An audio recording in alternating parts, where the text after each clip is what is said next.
Dialing for Dittos by David Finkel, originally published in the Washington Post on June 12th, 1994.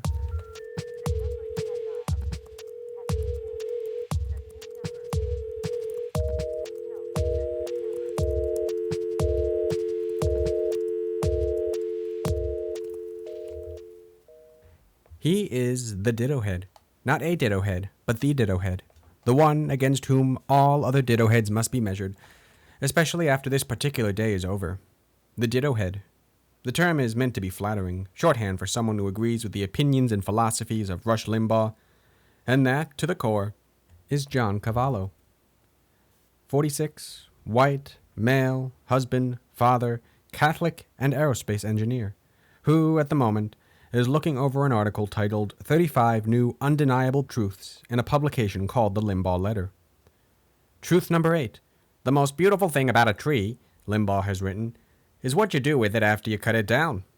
He's right, John says. We've got plenty of trees in this country. Truth number 32. The Los Angeles riots were not caused by the Rodney King verdict, but by the rioters. The verdict didn't riot, John says. Truth number 24. Feminism was established so as to allow unattractive women easier access to the mainstream of society. No doubt about it, John says.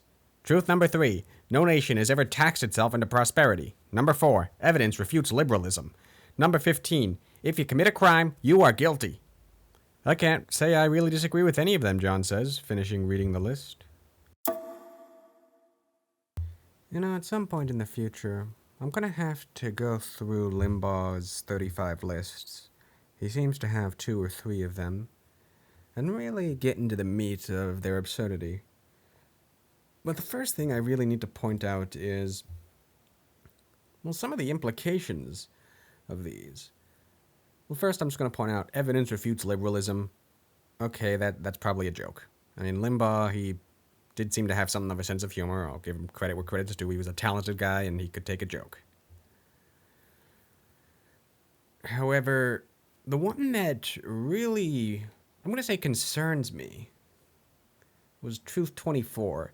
Feminism was established so as to allow unattractive women easier access to the mainstream of society. Do you see women as just nothing more than something pretty you can look at? I know Rush Limbaugh's dead, but, is that... if you agree with this, do you seriously see women as just something pretty you can look at? If you have a daughter, do you see your own daughter as just something pretty you can look at? Come on. Women are capable of just so much more than just being something pretty to look at. If they want to be something pretty to look at, that's their right. This is America. Live your own life. But, do you, in good faith, in good conscience, see women as just something pretty you can look at? It's a Friday morning, just past 11:30. John is on the second floor of his North Potomac home. The house is quiet. His wife, Gail, a nurse, is at work up the road in Gaithersburg. She, too, is a Ditto Head.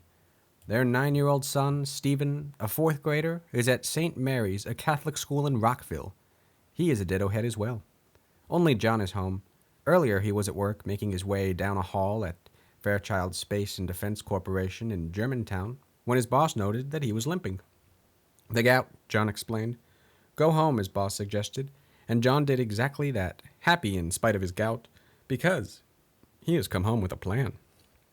He is going to call Limbaugh. It's now 11:35, and across America, an entire Rush Limbaugh universe is about to move into gear.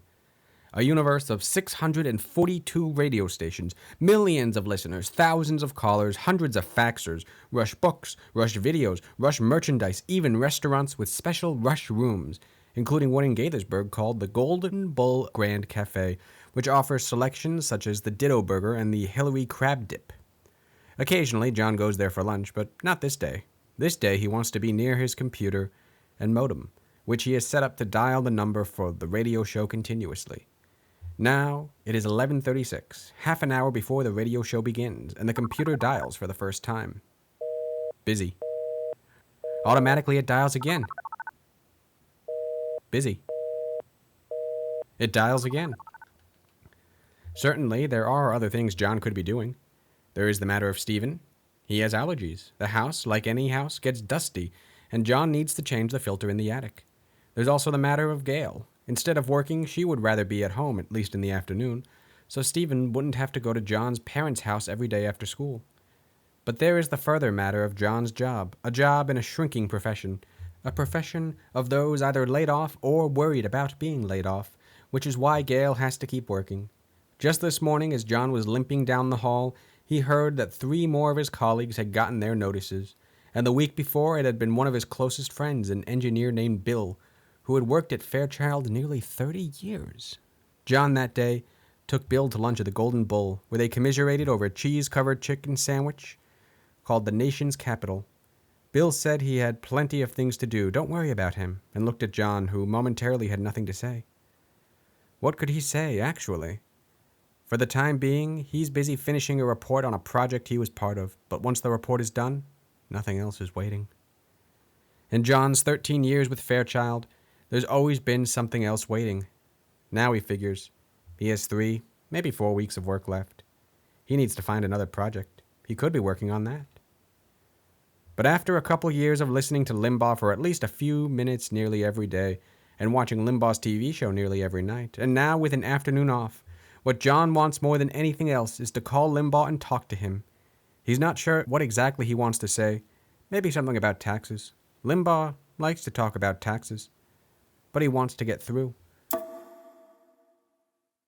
You know, I can't even make fun of this. This is just depressing. I mean, like, one part of me is just angry and wants to make fun of it. I mean, okay, this happened in 1994, even before I was born. But, like, you know, I wouldn't be surprised if that guy was still alive and his family was still kicking. And, like, it's gotta hurt to lose your job, and, like, you're dealing with all this crap, and you enter into a parasocial relationship, and, I don't know, maybe you take your rage out on all the women you perceive as ugly or something like that, and, like, this is just too depressing to make fun of. I mean, feel free to make fun of it all you want, but, like, I just can't bring myself to do it.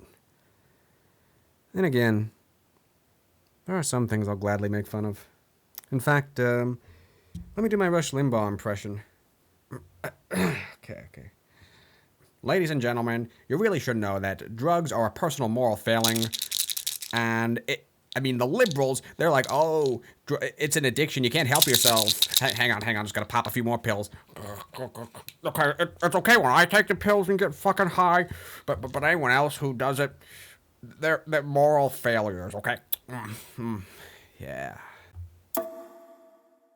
And sure enough, on the 25th try, instead of a busy signal, he gets a ring.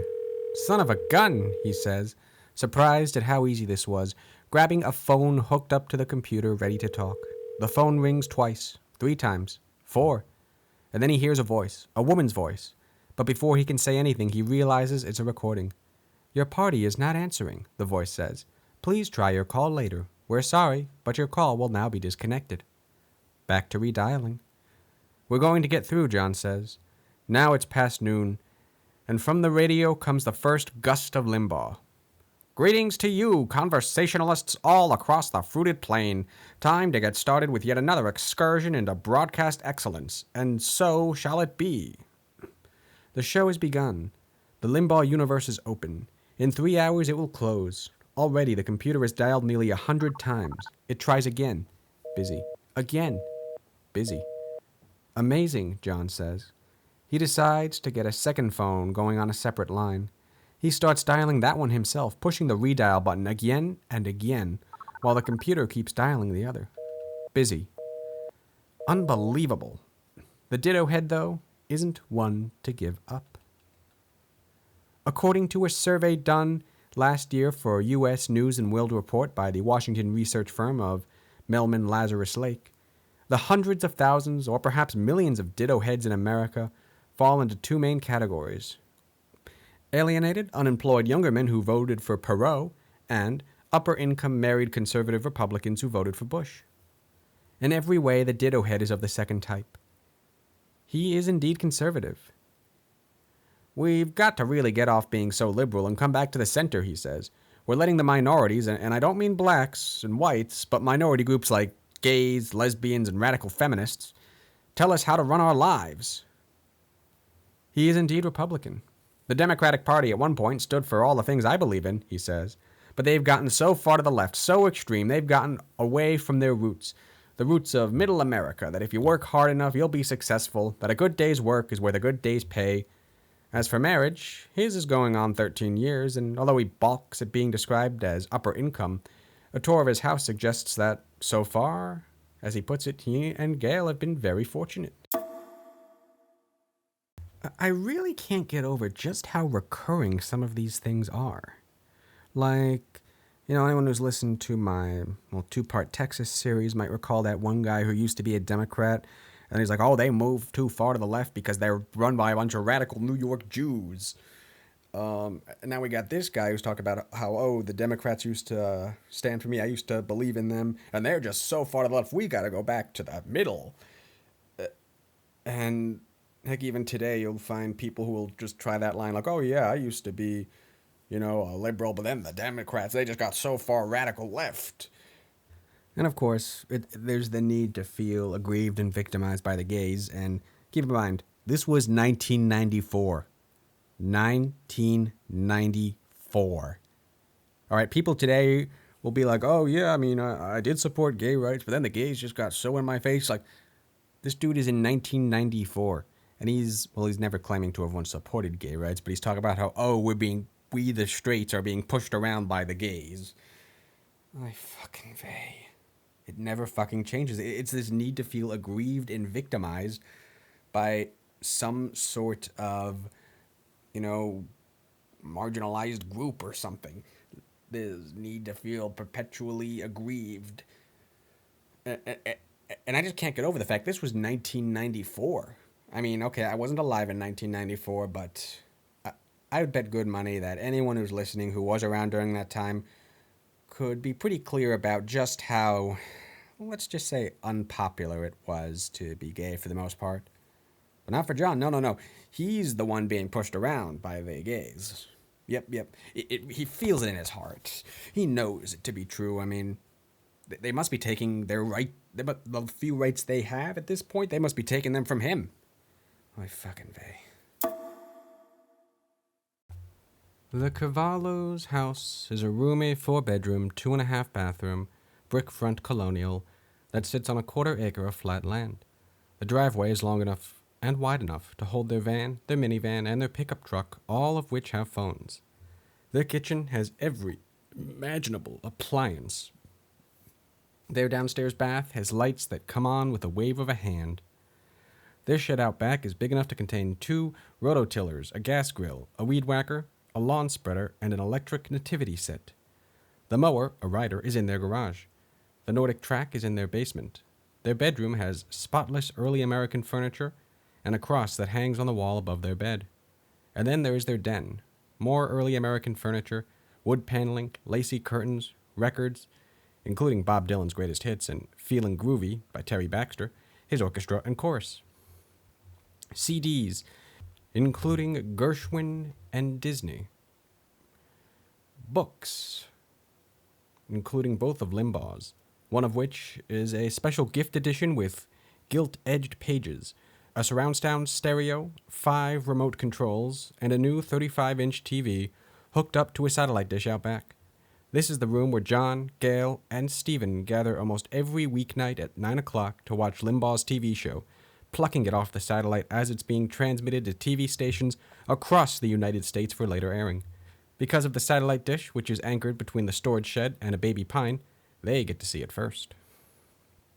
It's a nightly event, Gail says one evening just before 9. She's sitting at the far end of the plaid couch, her legs curled under her.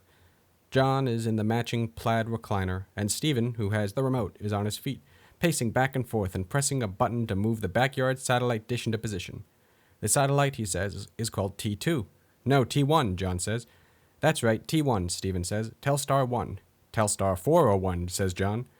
Telstar 401, Stephen says. Transponder 19. Okay, here we go. Pay close attention. The satellite dish locks in. Stephen lies down on a collapsible cot he has set up in front of the TV. John takes the remote, sees something on it, licks a finger, dabs it off. And here's Limbaugh. Big smile, nice suit, great tie, impressive gut, a millionaire many times over, chauffeured wherever he needs to go, walking onto the set with something in his hand. It's some kind of catalog. He's looking amused. "Come get a shot of this," he says, and as John, Stephen, and Gail look on quizzically, the camera zooms in on a photograph of a man in women's lingerie. "This," he says, "apparently was left here by some guests on a most recent Sally Jesse Raphael show." He laughs. So does the studio audience. So do John, Stephen, and Gail. Now Limbaugh holds up a copy of a recent Esquire magazine. Inside, in an article that takes note of his approach to women, an approach that seems to divide all women into either feminazis or those for whom he can gallantly hold open a door, he is described as exemplifying the male of the 90s. "He does," says Gail quite seriously. "He goes a long way toward it. Better than the guy in the catalog," says Stephen. Now Limbaugh talks about a few other things and goes to commercial. And when he comes back, he's holding the catalog again, this time turned to a photograph of a man wearing a bra, garter belt, and stockings. "I gotta say," John says to Gail, "you look better in that than he does." To my recollection, Rush Limbaugh is actually the guy who either coined or at least popularized the term feminazi. I do have to give him credit for one thing. Feminazi rolls off the tongue pretty well because you got the sound of feminists. You have femine, so it ends with N and a vowel, or rather has an N followed by a vowel. Then Nazi is also an N followed by a vowel. So feminazi, it does roll off the tongue pretty well. One thing I'm not going to make the obvious comment, namely, they're letting their 9-year-old watch a show where the host is showing off images of lingerie catalogs. I don't know what to say about that, but that's their choice. This is America, I guess. However, the thing that I found particularly interesting was the whole exemplifying the male of the 90s part. Like, it's this general zero-sum mindset, this idea that any game that women make in society, it must come at the expense of men. And, like, human rights aren't some sort of zero-sum game, right? Well, even just society in general. I mean, okay, some things are going to be zero-sum games. But at the same time, I don't know how to describe this other than I can just feel this type of fear that, you're going to lose your masculinity somehow to women. Or you're not masculine enough because you're not able to conquer women. Seeing women as just something to be conquered, something pretty to look at, instead of as, actual human beings. I mean, if you and your partner want to have a traditional relationship, go for it. That's your choice. This is America.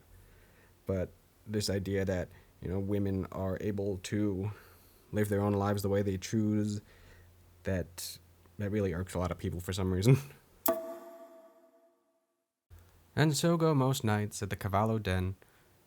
It is always just the three of them, insulated, shades drawn, happy. Now, several days later, upstairs in the office, as the computer keeps dialing Limbaugh's radio show, John gets up and looks out the window. The street is silent, the sky is blue. The lawns are green and freshly mowed. It's a view sure to comfort a man who's made the transition from feeling groovy to a 35-inch TV, who's going gray, who's getting a midlife belly, a belly he patted approvingly the other night after Gail had agreed that Limbaugh was a male of the 90s. "I still got hope," he said, laughing. It's the laugh of a man who hopes others will join in. Now he looks at his watch. It's a digital watch with a calculator on the band. It says 12:11 and 4 seconds. He resumes dialing. Busy. Well, Limbaugh is saying to his listeners.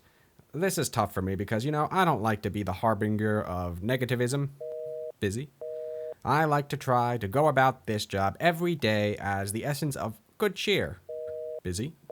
But you have to balance that with honesty, and if nothing, the Rush Limbaugh program is a daily, relentless pursuit of the truth. Busy. What it is that has me facing this conundrum today of not knowing quite how to approach you, it's the economy. Busy. I think it's understandable that people are not feeling good about the economy. Busy. You go back to the 80s. You go back to a period in this country of real, genuine prosperity. You didn't have to take polls to find out whether or not people felt confident about the economy. You could just see it all over, everywhere. Busy. You saw buildings going up. You saw smiley faces. You saw busy people. The doorbell rings. It's an electronic doorbell that chimes out, "My country, 'tis of thee." John installed it himself. One of the things Gail likes about him is that he can do things like that. If anything breaks, she says, he can fix it. He gets up, goes to the window, sees who it is, makes kissing noises. "Come on up," he calls, and goes back to dialing as someone opens the front door, climbs the steps, and comes down a hallway decorated with pictures of John and Gail as newlyweds. John's parents, Gail's parents, Jesus, the Virgin Mary, and Stephen in his Little League outfit. It's another Ditto head, Bruce Panagus. John explains what he's doing, and for some reason the room suddenly seems noisy and urgent with mission. Beeps are coming out of the computer as it redials every 15 seconds. Different beeps are coming out of the speakerphone that John is redialing every 5 or 6 seconds. Limbaugh, meanwhile, is talking steadily on. "While Clinton was claiming credit for all the great economic news caused by his plan, who was it telling you that the plan hasn't been in effect long enough to have had any effect at all? It was I, Rush Limbaugh. Leading scholar, Limbaugh Institute for Advanced Conservative Studies." And now there is the additional sound of Bruce pulling up a chair, asking John what he's going to say when he gets through. John shows him an article that left him incredulous. On its face, it is about an IRS program that would make restaurant owners, under threat of audit, responsible for getting employees to accurately report their tips.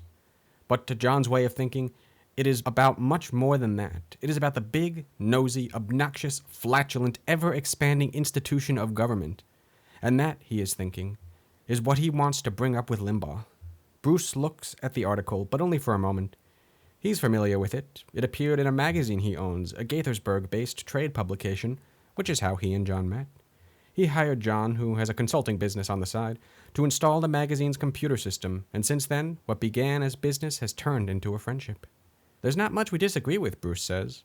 It's another day when he says this, a day when he, John, and Paul Class, Bruce's advertising director, consulting business on the side, studying their menus.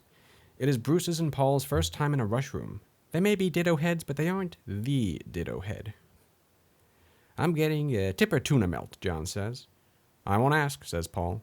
"The nation's capital is good too," says John. "Well, I'm going to get a Ditto burger," says Paul.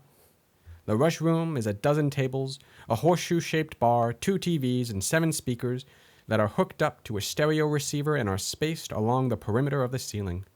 Normally, this is the restaurant lounge, but every weekday at 12:05, or a little later if no one remembers to turn on the stereo, it becomes the Rush room.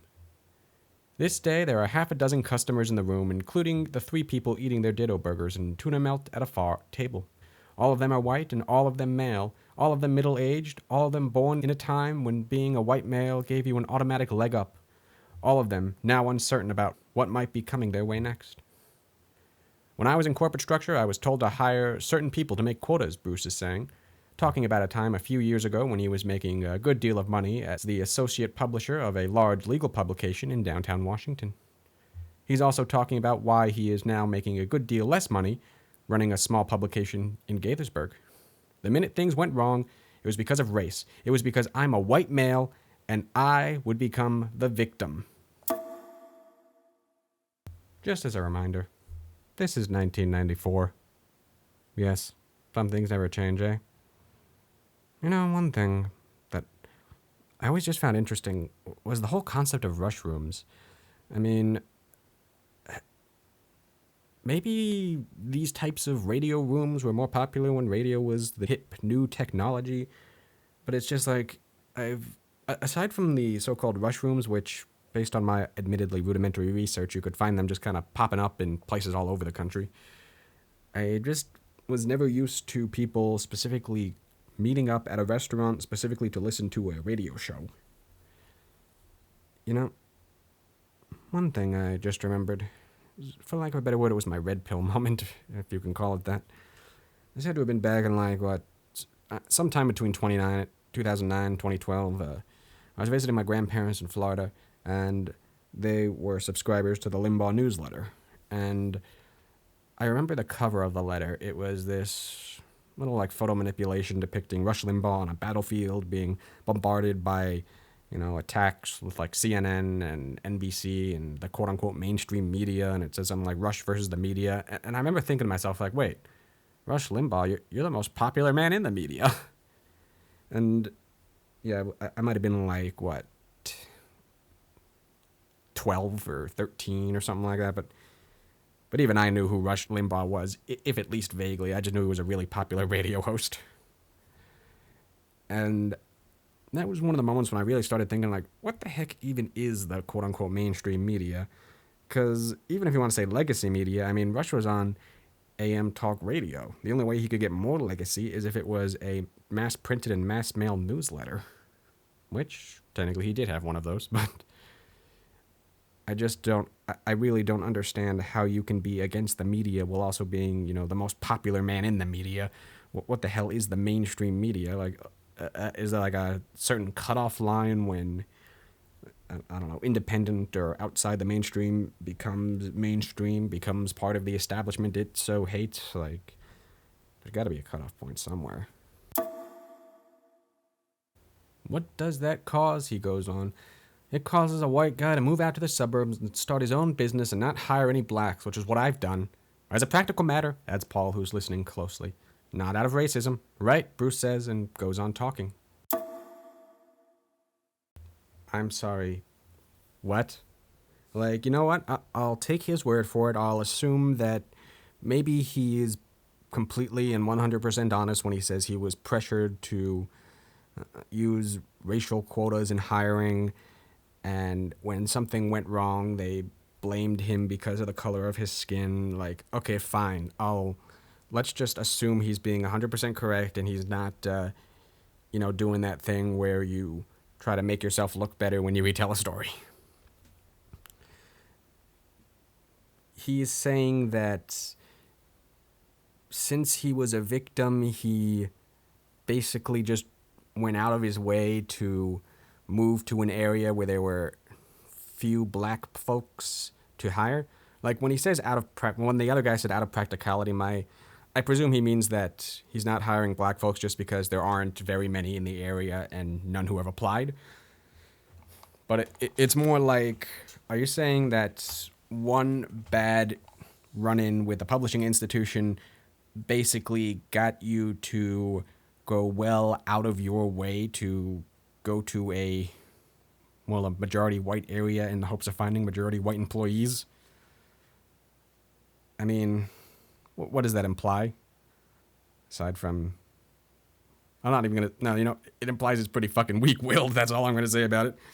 I mean, really, if all it takes is just one bad run-in with, or rather I should say, or maybe even just a series of bad run-ins at one publishing house, at one workplace regarding racial issues, and that causes you to just segregate yourself completely, then you might need to get some help. Like, if only because, like, you seem to be a guy who's probably I'm going to embrace my inner armchair psychologist, I guess. Someone who is, who's clearly dealing with a lot of fear about things. John, meanwhile, also listening closely, says nothing at all. Later, he will acknowledge that what Bruce was saying made him a little uncomfortable because it went so far out on a limb. Nonetheless, he will say he could understand what Bruce meant. Things, he will say, are changing. He knows this. He feels it. Younger ditto heads, it has been said, take to Limbaugh because they are angry over what they can't attain in a changing world, while older ones take to him because they feel frustrated over what they are losing. That's John. He was raised to believe in a social order that turns on the notions of right and wrong and no excuses allowed, of God, family, and country. He grew up feeling assured that the world belongs to those with such beliefs. Now he looks around and sees confusion. He hears excuses, feels erosion. What was once simple, he says, now is complicated. For instance, on another day, at another lunch, this one with colleagues from Fairchild, the talk turns to how, in a time of continuing layoffs, a woman is hired not too long ago, a woman who, as far as anyone can tell, used to be a man. So it uses the women's room? Someone at the table wonders. So we don't have any work, and they'll hire someone like that? Wonders someone else. So things change. One day you're at work, the next day you're in a work environment. Personnel becomes human development. Coffee breaks become seminars on diversity training and sexual harassment. Incompetence becomes a social issue. Reminder, this is 1994. Like, some of this shit sounds like the things you'd hear you'd hear whiny right-wing nincompoops complain about today. And you know what? I can understand the concerns about, you work your whole life for a job, then suddenly that industry is dying and you don't know what to do. Like, I'm not making fun of that, all right? There are many other things I will make fun of course. But, like, the blatant transphobia, I guess, this is 1994. I have to keep reminding myself of that. But it's also, it just says, what does it say? Let me double check. Yeah, it just says, a woman was hired not too long ago, a woman who, as far as anyone can tell, used to be a man. Like, okay, how do they fucking tell? Seriously. Are they just assuming this? Did they just hear it from somewhere else? Does she have, like, I don't know, does she have a name like Jordan that can be both male or female, or Alex or something like that? Heck, maybe they just think she's ugly? Like, maybe it's just that for all I know? And,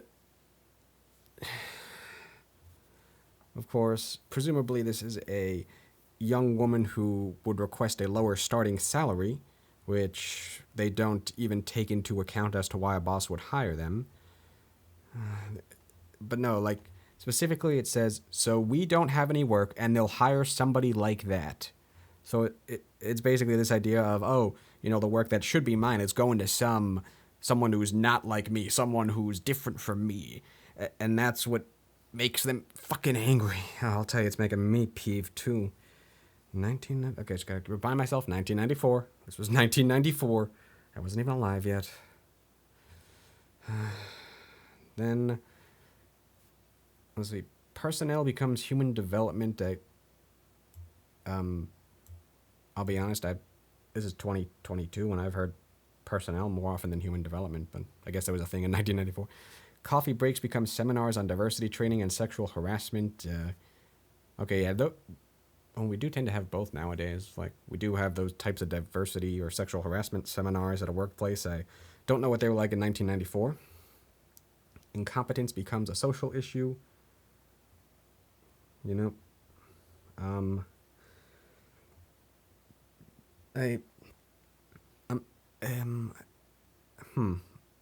not really sure what that's referencing. Like, if anyone in the comments has an idea, let me know. So now, in the rush room, as Bruce starts talking about how his father came to America with nothing and made millions, John begins to nod, and when Bruce talks about going downtown on the weekends and noticing, of all things, who was always working at the hot dog carts lined up near the museums, John is ready to rejoin the conversation. There's not a black person working at a hot dog cart, Bruce says. They're all Asian, John says. Right, they're all Asian, Bruce says. They're working hard. They're working their way out. They don't want their solutions legislated. Just excel at what you're best at and you'll get along great in this country, says John. No matter what race you are, says Paul, no matter what sex you are. If I lose my job and the guy next to me who's black keeps his, you know what I'm going to do, says Bruce. I'm going to go out and kick ass and overcome it. I'm not going to call my congressman or lawyer and complain. You scramble and claw, says Paul. Scramble and claw, says John. And you fix it, says Paul. Without suing, without the EEOC, you just do it. I'm scared every night when I go home, confides Bruce. Not about race, about my business, about making it work, about making enough money to keep my wife home with our baby. I work 7 days a week. I haven't had a vacation in 4 years. I don't care that some black guy down in the street can't make a living. I'm concerned with making it because I have things in the back of my mind, my wife and my baby at home. If I had to work 10 jobs to keep my kid in private school, I would, says John. They're way too liberal, he says, of public schools. Oh, don't worry about the reading and writing. Just feel good about yourself. Afrocentrism, Paul says. Afrocentrism, Bruce repeats. Rewriting history to make a group of people feel good about themselves. History is history, says John. You can't change it. I'm sure if Christopher Columbus was African rather than Italian, you'd still be reading about it in the history books. I don't see anything wrong with adding black culture to it, Bruce says. But rewriting history? That's a big deal, says John. That's a big deal, says Bruce. It's liberalism run amok, says John. It's liberal guilt, says Bruce. Sure, says John. Sure, says Bruce. It's liberalism run amok, John repeats. It's liberalism at its finest. Just a reminder. This is 1994. I have to keep reminding myself that this isn't something I'm hearing today. Some things never fucking change. First thing I gotta talk about, the complaint about rewriting history. They're in, well, actually, no, they're in Maryland, not Virginia. But, like, we've always been rewriting history. We've been running with that bullshit of the fucking lost cause of the fucking South. Especially just, it's about states' rights. No, it fucking wasn't. And they're complaining about Christopher Columbus being rewritten. He's already been rewritten a million fucking times. Like seriously, even the King and Queen of Spain, Ferdinand and Isabella, were appalled by his behavior. Now keep in mind, these are the two people who launched the Spanish Inquisition, and they were disturbed by Christopher Columbus. I'm not judging Columbus by the standards of my time. I'm judging Columbus by the standards of his time. Just think about how fucked up you have to be considered fucked up in 1492. Yeah. Also, I do kind of have to giggle at the part. Like, I didn't see a black person working at a hot dog cart. Like, that's just well out of nowhere right there. I'm sorry, that was just well out of fucking nowhere. Another thing I gotta point out. There's this Gallup poll I sometimes like looking at. It's Americans' political ideology by year. You know, people, well, these are, of course, self-reported polls. You can identify as some variant of liberal, moderate, or conservative. Now, I do know that this is America. You know, a self-identified liberal in, say, Vermont is going to be different from a self-identified liberal in Alabama, and same with conservative in those same states. So, of course, I know this isn't perfect, but I think that this gives a general idea. Now, they've been monitoring this from 1992 up until, well, today. And in 1994, in fact, as they were starting it, liberal support was at its lowest of 17%. It looks like it's remained roughly around the 17% mark. Throughout, well, let's see. At about 1994, I'll post a link to this in the description, of course. But it's kind of interesting that, you know, at around the 1994 mark, you had moderate was about 43, conservative was about 38, and liberal was about 17. So it's clear that in terms of just popular and overall support in America, this is when liberalism was at its weakest, and yet el-Rushbo and the Ditto heads are absolutely convinced that they are running all the institutions, down to somehow running all the public schools. Those tend to be run locally and will vary depending on, well, what your school board makeup is. However, if you just said critical race theory, you would have been able to trick me into thinking that this was modern day. A ring! Back in John's office, there's a ring. The computer has gotten through. Hello? A man has answered. His voice is coming through the computer speaker. John is stunned. He's made more than 200 tries. He grabs the phone. Hello, he says. He hears nothing. Hello? Hello? Hello? Silence. He hung up, Bruce says. No, John says. Slowly, he puts the phone back. Stupid me, he says. I forgot to click the modem off. Now he hangs his head. I made it. I made it. I blew it, he says. Well, I'm going to head back to the office, Bruce says, getting up, but John barely notices. He's setting up the computer to start dialing again. Now I'm confident, he says. We'll get through. Now the other phone rings. At the moment, John isn't dialing. Someone's calling him. It's another Ditto head. It's Gail. I got through. Can you believe it, he tells her. Well, he tells her the rest, hangs up and goes back to dialing while Limbaugh chatters on. As listeners to this show, you know how I feel about my family, he's saying, and you know how I feel about my mother. I try to let my mother know that I'm thinking about her each and every month by sending her a letter, the Limbaugh letter. It's not that no one has gotten through. A caller from California has. So is one from Nevada. So is one from just down the road in Salisbury, Maryland. Someone named Ken who began his call by saying, Mega dittos from Salisbury, Rush. That's what callers say. Dittos or mega dittos or quintuple dittos to show their solidarity with Limbaugh. Dittos from northern Potomac, John intends to say. But now it's 1 o'clock, and now there's a break for the news, and now the show's announcer is saying, From our studios in New York, the man who never sleeps, Rush Limbaugh. And now John is mumbling. He never answers the phone either. and now John is hollering, "Answer the phone, Rush!" Busy. He keeps at it, though, not even stopping for lunch. Gail, meanwhile, does. It's time for her break. She's been up now for 8.5 hours since 4:30 in the morning. Because that's when she exercises. Because when she looks at the way her life is at the moment, what other time does she have? She exercises for an hour, showers, dresses, wakes Stephen, makes him breakfast, takes him to his grandparents, who will later take him to school, comes home, wakes John, finishes getting dressed, does the dishes, picks up around the house, and is at work by 8:10 or 8:20 at the latest. She is 43 and has a master's degree in cardiovascular nursing, helps run a doctor's office, works 45 hours a week, and wishes she didn't. All morning, there's never a break. Then 1 o'clock comes and she gets in her minivan, seals herself in, really, and listens alone to Limbaugh. Sometimes she stays in the parking lot. Sometimes she runs errands. Sometimes she just drives around. One day, her route takes her back and forth along Montgomery Village Avenue, past the lake, past the mall, past the lake. It took me a couple of times to realize what he was all about, she's saying, talking about the first time she heard Limbaugh. A braggart is what she initially thought. But she kept listening because John was so taken with him, and after a while, she says she felt a kinship, especially after Limbaugh began thundering about the National Organization for Women. I think one of the things that turned me around is he was talking about the NOW gang and some of their antics and how they were actually doing a disservice to women, and that's something I agree with, she says. I'm not one of those feminists. I don't have a problem with male-female roles. There are certain things men do better than women, and certain things women do better than men. There are certain things I do better than John, and certain things he does better than me. And you put all this together, and they complement each other. As she keeps driving, she considers Limbaugh's list of 35 undeniable truths, especially number 24, the one that says, feminism was established so as to allow unattractive women easier access to the mainstream of society. I think that's so funny, she says, laughing. She has a big, clear laugh. It's one of John's favorite things about her. He'll tell a joke, for instance. How can you tell when the president's lying? When his lips move, and her laugh will fill the room.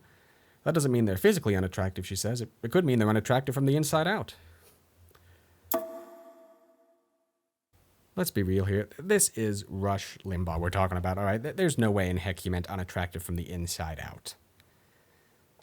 Also, it's actually an interesting example of just the right-wing tendency to make, particularly vile statements and brush them off as jokes. I mean, if you want to get absurd, you can make a joke, but you also got to be careful what kind of jokes you're dealing with, and, well, make sure they're actually funny. That's just mean. Like saying, oh, feminism helps ugly women get ahead. It's like, that's just kind of mean, really. Like I don't even see what the joke is. Maybe it made more sense in 1994, but I'll be real, I don't see what the joke is. Another day, her route is through downtown Gaithersburg and up Route 355 past the Golden Bull. This day she's talking about a patient she saw just before lunch, a woman who works in a local obstetrician's office. The woman was telling her about a delivery a few days before, one in which the mother was a cocaine addict and the baby died, and now Gail is wondering what's happened in the world since the time when she was a child.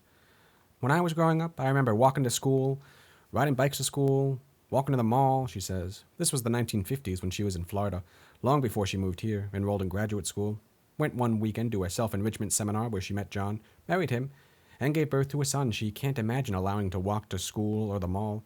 On Saturdays, I'd eat breakfast and I'd be out the door and I wouldn't be back till it was time to eat again, and you can't do that anymore, she says. It's not the same world, she says. I don't know what happened. I really don't, she says. People are so lackadaisical, so irresponsible, so totally irresponsible, she says. It's like an anarchy of morals. This is something that I guess I was just never very good at wrapping my head around. The whole moral panic thing. I can maybe understand some morals being worth panicking over, but it's like, do you think that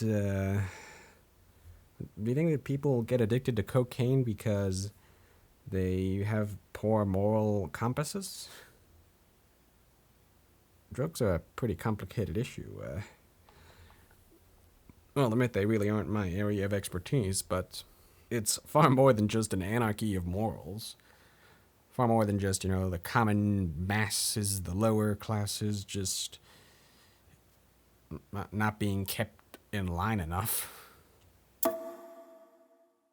Another day, her route is west, out of town, out to where the old farms of Montgomery County have been turned into subdivisions, with new trees and big houses, past one house after another until she stops in front of the one that is hers.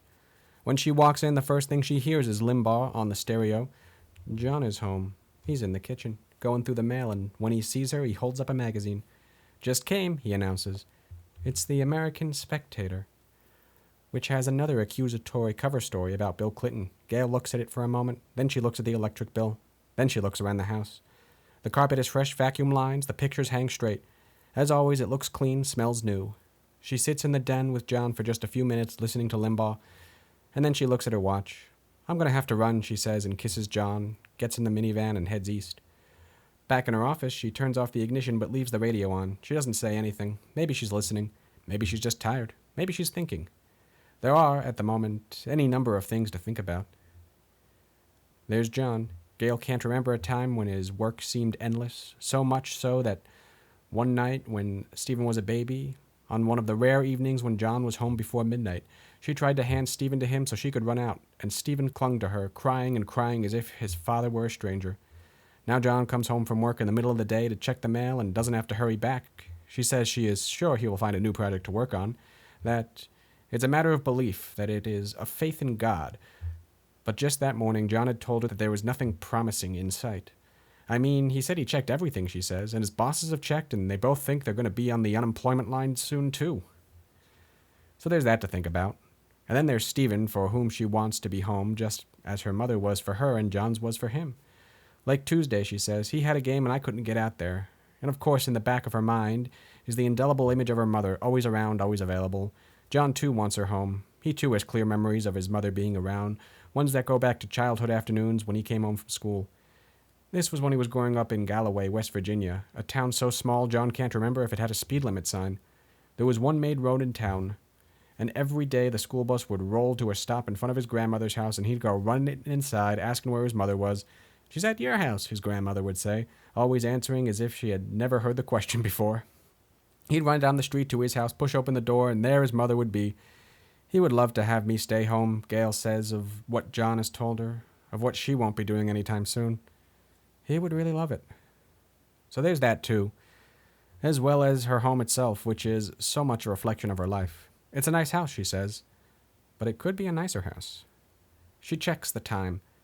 It's 1:55, 5 minutes until the next cycle begins. Work until 5:30, then home, then dinner. Maybe something she cooked and froze over the weekend, maybe take out Chinese, then the dirty dishes, then maybe some laundry, then Limbaugh on TV, then a little reading, maybe a historical novel, maybe the American Spectator, then bed. She listens to Limbaugh for another minute and thinks about whether she does this every day because she likes Limbaugh or because she loves John. "I like Rush because I like Rush," she says. "He epitomizes what we believe in and what we cling to." She turns off the radio and gets out of the chair. She locks the door and hurries inside. Her break is over. Over the years, there has been a continuing debate over what exactly Limbaugh does epitomize, whether his message is enriching or dangerous, and whether the result is entertainment or demagoguery. He used to cut off bad calls with quote-unquote caller abortions, which consisted of the sound of a vacuum cleaner followed by a tiny scream. Was that amusing or just plain maliciousness? He has been quoted as saying, "All those feminazis out there demanding their right to an abortion is the most important thing in their life, never have to worry about having one, because who'd want to have sex with them?" Is that a joke or an example of what his critics contend is misogyny?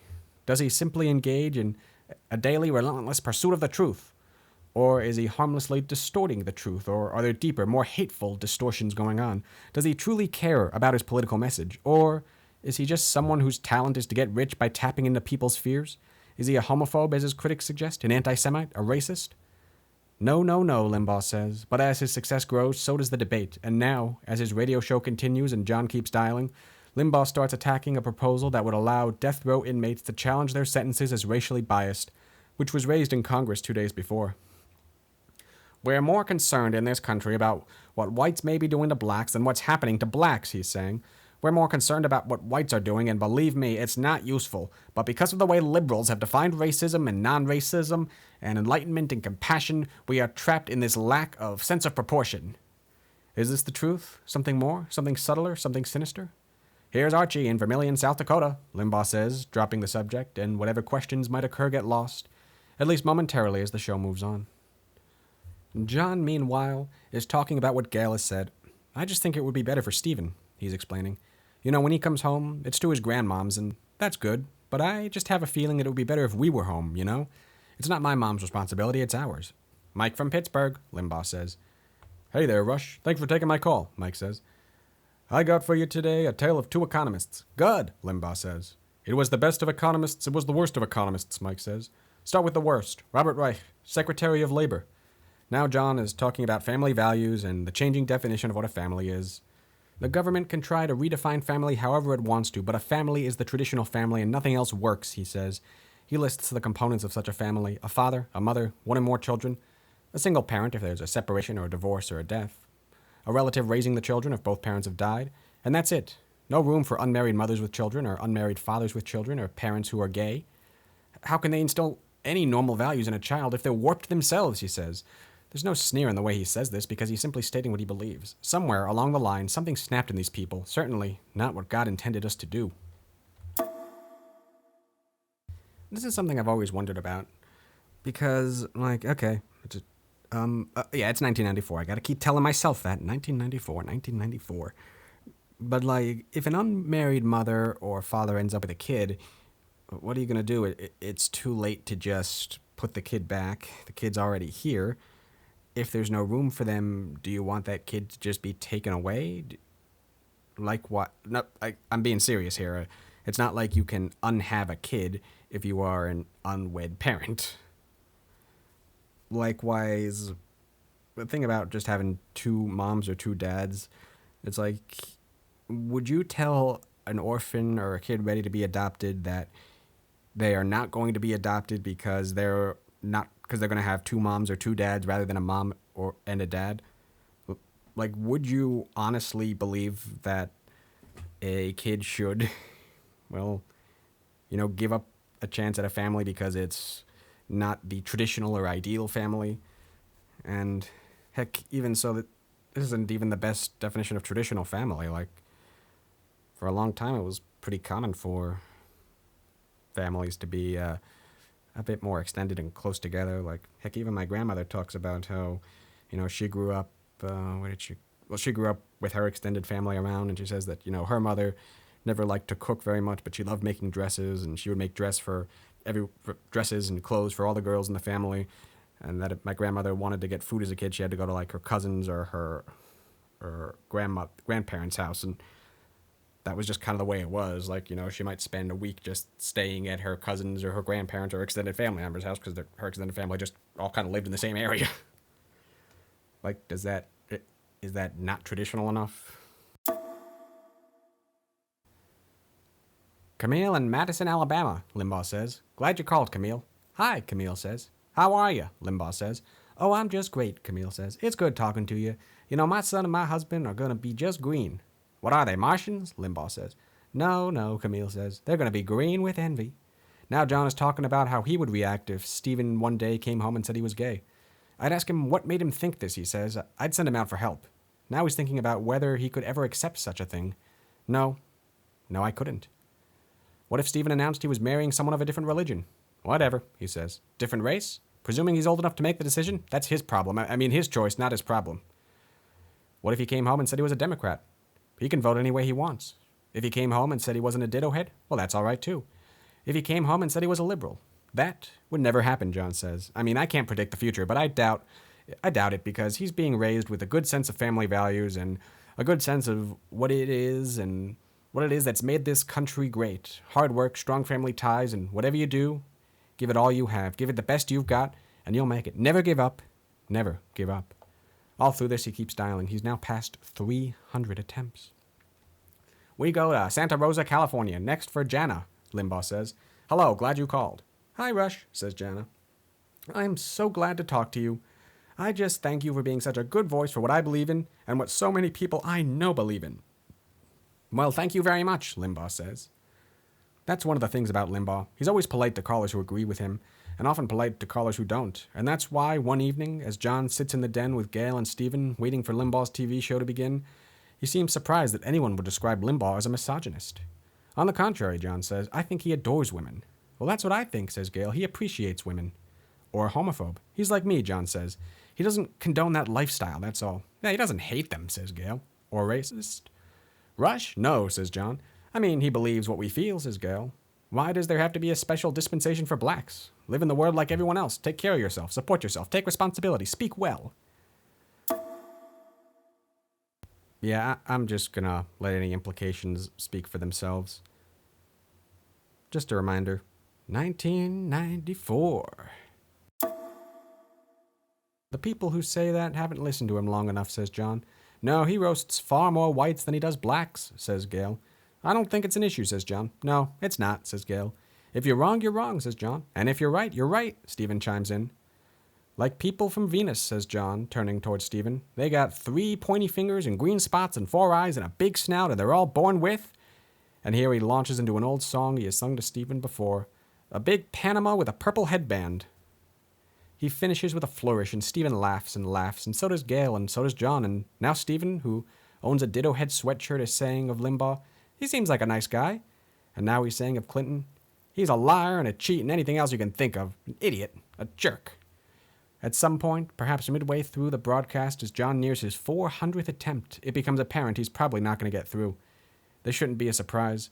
Lee Vanden Handel, Limbaugh's director of affiliate relations, says he remembers seeing a phone bill last year that showed 500,047 attempts to get through to the 800 number in 1 month.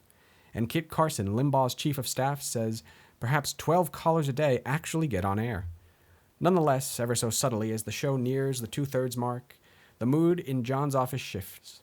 Now the question doesn't seem to be what he will say to Limbaugh, but whether he will keep going until the end of the show.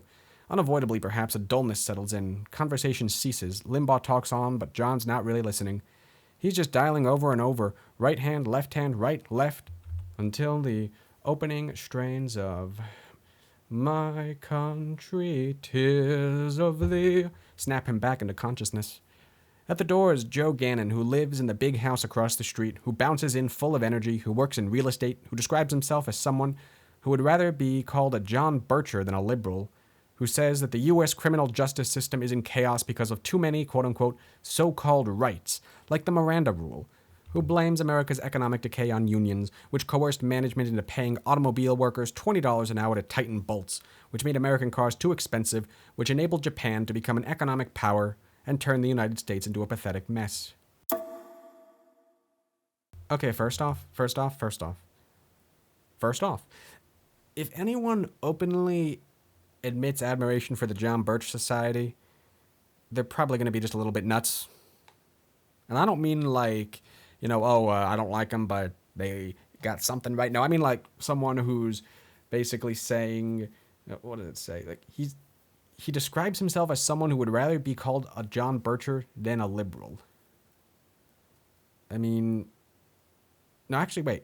I'm looking at this again. That just... So, does he see both of them as insults, but would prefer to be called a Bircher than a liberal? Like, actually, yeah, that doesn't make any sense.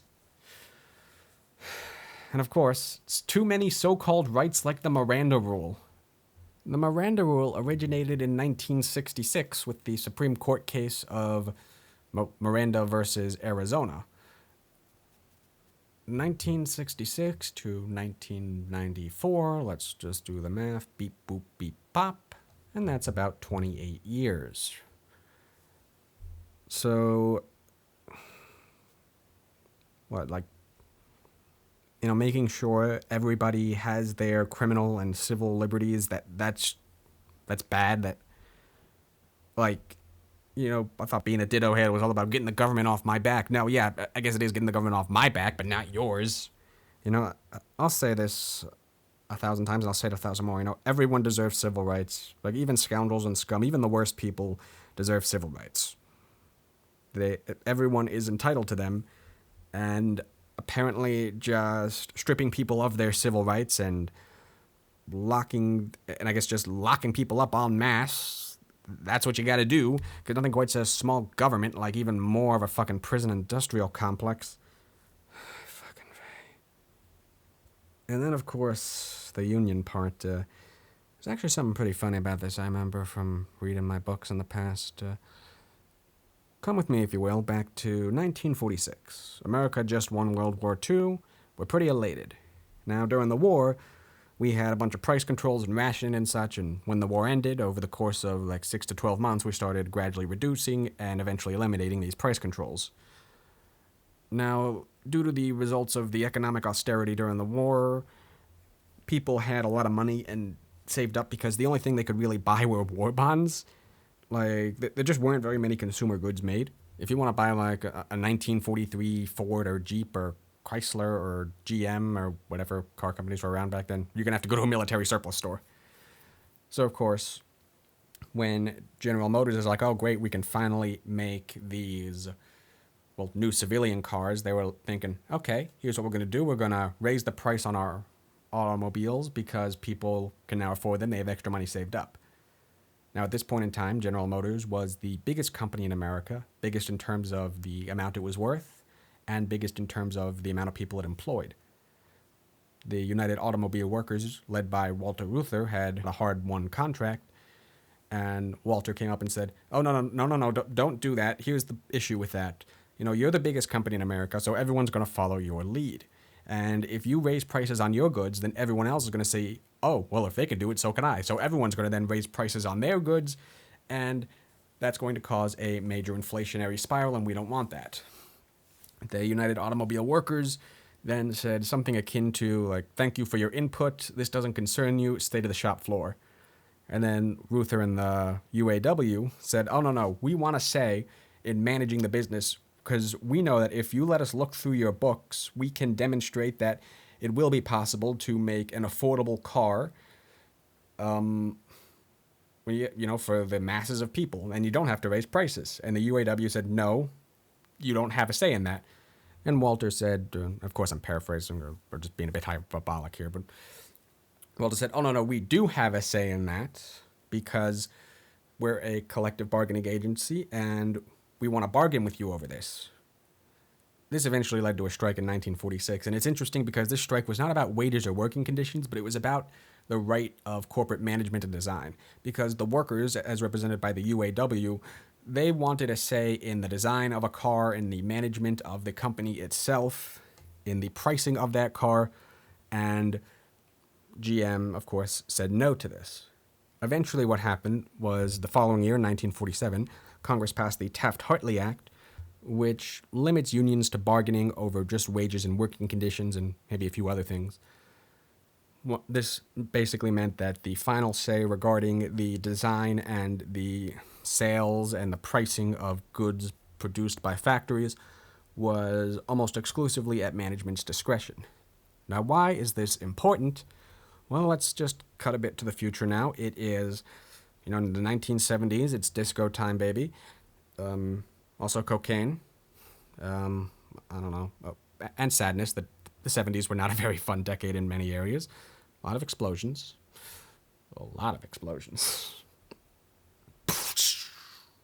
But anyway, it's the 70s. There's also the whole oil embargo thing going on. You had the big three auto workers, Ford, GM, and Chrysler. Well, they saw this, and for some reason that I can't quite understand, they decided to continue to make great big gas guzzlers. And the thing is that, as already settled 30 years prior, this was completely at the discretion of the executives, the owners, the managers, and the people who were in charge. The unions had very little, if any, say about it. This was, in a sense, the free market at work, because the big three automakers, well, their management messed up, and then these compact, mostly Japanese cars moved in and swept up the market share for, smaller, more fuel-efficient cars. And yet, this fucking Bircher wannabe is like, oh, no, it's not the actual people running the business. It must be the unions and the workers in them. They're just being too greedy. It's the people below us who just need to know their place and everything will be okay. Liberty, my fucking ass. Joe is a ditto head too. What are you up to, he asks. And when John tells him everything he's been doing, including the part about nearly getting through, he decides to stick around to see what happens next. He pulls up a chair. 2 o'clock comes and goes. John passes 500 attempts. Now it's 2:30, and he's passed 600. Now it's 2:52, and for the first time in quite a while, he stands. I've got to run to the little boy's room, he says. But what if he answers, says Joe. John shrugs, takes the chance, and disappears. Comes back and resumes dialing. What time's the show end? Joe asks now. 2 minutes. Oh, you won't get through, Joe says. But John keeps dialing, and now Limbaugh takes another call from a man in Louisiana who's saying, "Giga Dittos, Rush." And now there's 1 minute, and now John is making his final attempts, and now, amazingly, unbelievably, instead of a busy signal, there's a ring and an answer. It's a woman with a cold voice, a woman who says, "Your party is not answering. Please try your call later. We're sorry, but your call will now be disconnected." And that's that. The woman's gone. So is Limbaugh. It's over. "What time did the show start?" Joe says. "Noon," John says. "And you've been dialing since noon?" Joe says. "Yes," John says. "Wow," Joe says. The room is now silent.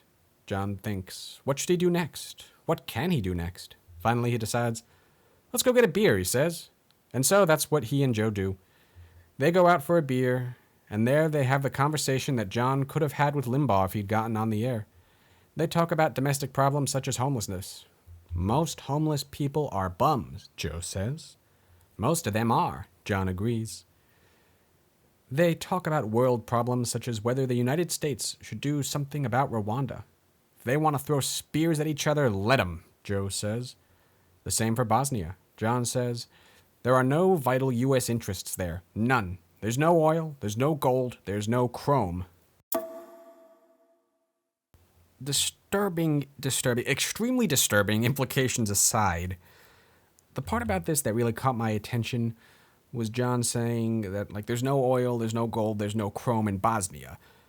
So, if this were the early 2000s and people were saying that Bush invaded Iraq for oil, would John be saying, "Yeah, hell yeah, invade them, get that oil, baby"? Seriously, that's the vibe I get. I'm not going to comment on Joe's descriptions of the Rwanda genocide. There are. Honestly, I even forgot about that line. I'm kind of sorry if anyone felt a bit disturbed by that, because I know I did. They move on to welfare reform and the need to make English the official national language. The afternoon passes. They order another round. Back at home, any number of complications await John's return. There's the matter of the air filter, which he still needs to change. There's the matter of a new project to work on, which, as it turns out, he will find a few weeks later. There's the matter of Gail, not so easy to work out, who will come home so tired that instead of making coffee for John as she usually does, he will make it for her. He will also take her out for Chinese food, and he will pay particular attention to her as they sit in the den and watch Limbaugh's TV show, he in the rocker this night, she on the couch, he rocking, she yawning once or twice, as Limbaugh attempts once again to explain how rotten things have become. At one point, Limbaugh will get so wrapped up that he will have to pause to catch his breath. "Hang on, folks," he'll say, which of course is precisely what John and Gail are trying to do. All that is to come, but for now, in the midst of an afternoon when everything seems simple, John and Joe are having a discussion about what they would do if they were marooned on a desert island with Hillary Rodham Clinton. "I'd put my arm around her," John says. "I'd say, 'Hillary, it's just you and me. Bill will never know.' I'd take off my shirt. I'd take off my pants. And I'd put 'em down on the ground. And I'd say, 'Hillary, press them.'" Joe laughs. "I got that from Rush," John says. Of course he got that from Rush. It's where he gets everything these days, from jokes to opinions to any hope that the world still might be his to inherit. That's what being a ditto head is all about. As I write and speak this, Rush Limbaugh is dead. I think his death from lung cancer is almost a poetic irony. One thing that really irked the man for some reason was smoking restrictions. Well into the 2000s, he regularly peddled junk science that smoking, especially secondhand smoke, wasn't really all that bad for you, if at all.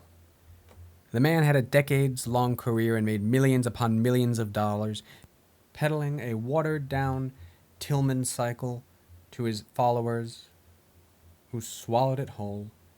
I vividly recall my grandfather ranting about the quote-unquote mainstream media while excluding Fox and Limbaugh, the most popular media network and the most popular man in talk radio, from the category of mainstream. But if they acknowledged it at all, they'd be going against the watered-down Tillman cycle that Rush was so keen on selling his listeners. After all, one of the important parts of the Tillman cycle is that left and right are both two sides of the same coin, and that coin will inevitably point left anyway. Said left wing is well organized and small, monolithic yet nebulous. They gain their power by manipulating the broad masses against the people. In this case, the broad masses were welfare recipients and most non-whites. They inflicted financial harm by living the easy life on the taxpayer dime of the hard workers like the Ditto heads. The elites at the top were bureaucrats and politicians who passed higher and higher taxes onto the Ditto heads to take even more of their hard-earned money, who were also at the same time passing laws that specifically targeted them while benefiting the very rich and very poor. Of course, the very rich, well, they were just too happy to suckle on that government teat as well, getting their subsidies and, economic contracts and other economic gains. Why should they care about the people? These quasi-neo-Tillmanites, they don't really see law as a written doctrine and judicial rulings, but see it almost as a type of common sense and human rationality. Ironically, this tends to effectively mean what feels right to me must feel right to everyone else. And if it doesn't, they're clearly trying to pick my pockets. Of course, for individualists, they seem to be incapable of understanding that other people might have different wants. They can't imagine that other people want society to change. It must be the elites forcing their liberal agendas down our throat. My favorite example of this was the part about the alleged trans woman at work. Even if she were trans, the article made it clear that she really didn't make a big deal about it. It was the Ditto heads who actually gave a flying fuck about her sexuality or gender expression. The quasi-neo-Tillmanites. Okay, that is a pretty fun kind of combination of words. The quasi-neo-Tillmanites put more effort into caring about the sexualities, gender orientations, and or expressions of others than even the so-called sexual minorities who are allegedly pushing them around. Maybe it's a magical thinking. This idea that if only everyone abided by the proper moral codes, everything would just kind of work itself out somehow. But of course, how do you reconcile this, the rhetoric of liberty and individuality, with the desire for conformity? I sure as heck don't know. But if you can tap into that mass anger and channel it in the right direction, you can get quite a big audience.